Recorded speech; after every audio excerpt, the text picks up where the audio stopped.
Bismillahir Rahmanir Rahim. Alhamdulillah wassalatu wassalamu ala Rasulillah. Amma ba'd.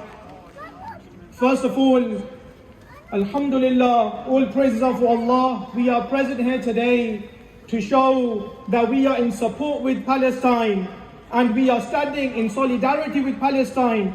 And I would like the world to know and our leaders to convey this message that the people of Luton are there and they are there to support the people of Palestine. I would like to mention a hadith of our noble Prophet Muhammad, a famous hadith in which we learn that the Prophet ﷺ said, "My ummah is like a body."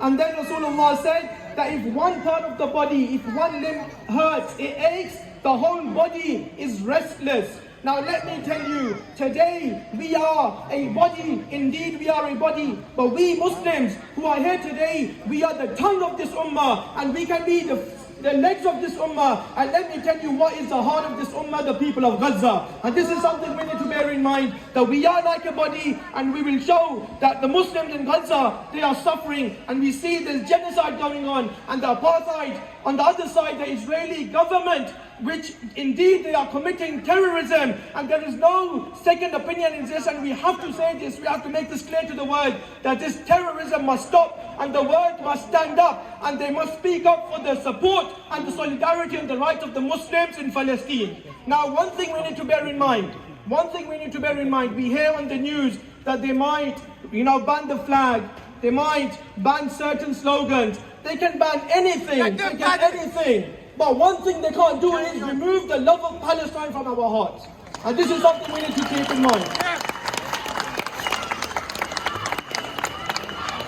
Free, free! Palestine! Free, free! Palestine! Free, free! Palestine! Just to mention, remember, it's not Palestine, it's not a Muslim issue. It's not an issue which is related to a specific region. It's an issue of humanity. And we see this humanitarian crisis in Gaza today. You see there's no water. You see there is no electricity. And then people today, the Western world, the Western media, wherever you look in the Western world today, you look at the international media, you see the mainstream media, you see the Western world leaders or the supreme leaders of the world, wherever you look around, wherever you see, all you see is hypocrisy and that's it. But Remember, stopping water for someone. In Islam, what do we learn? Imam Hussein, the grandson of Sayyidina Muhammad sallallahu alaihi wasallam, he went to Karbala and there was no water for him. But he was there, he was firm upon the truth. And today we see the people of Gaza, they are following the legacy of Imam Hussein. You see there are bombs.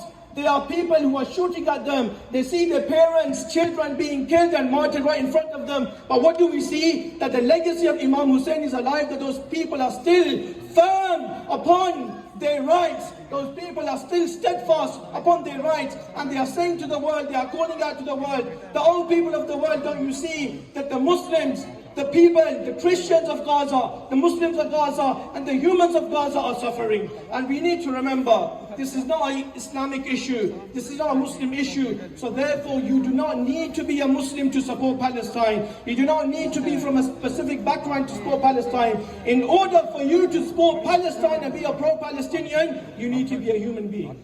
And this is it. This is something we need to remember. So one thing I want to finish on the quote of Nelson Mandela. He said that we cannot be free until Palestine is free. So this is what I would like to say, that none of us are free yet until Palestine is free. So we have to say, free, free!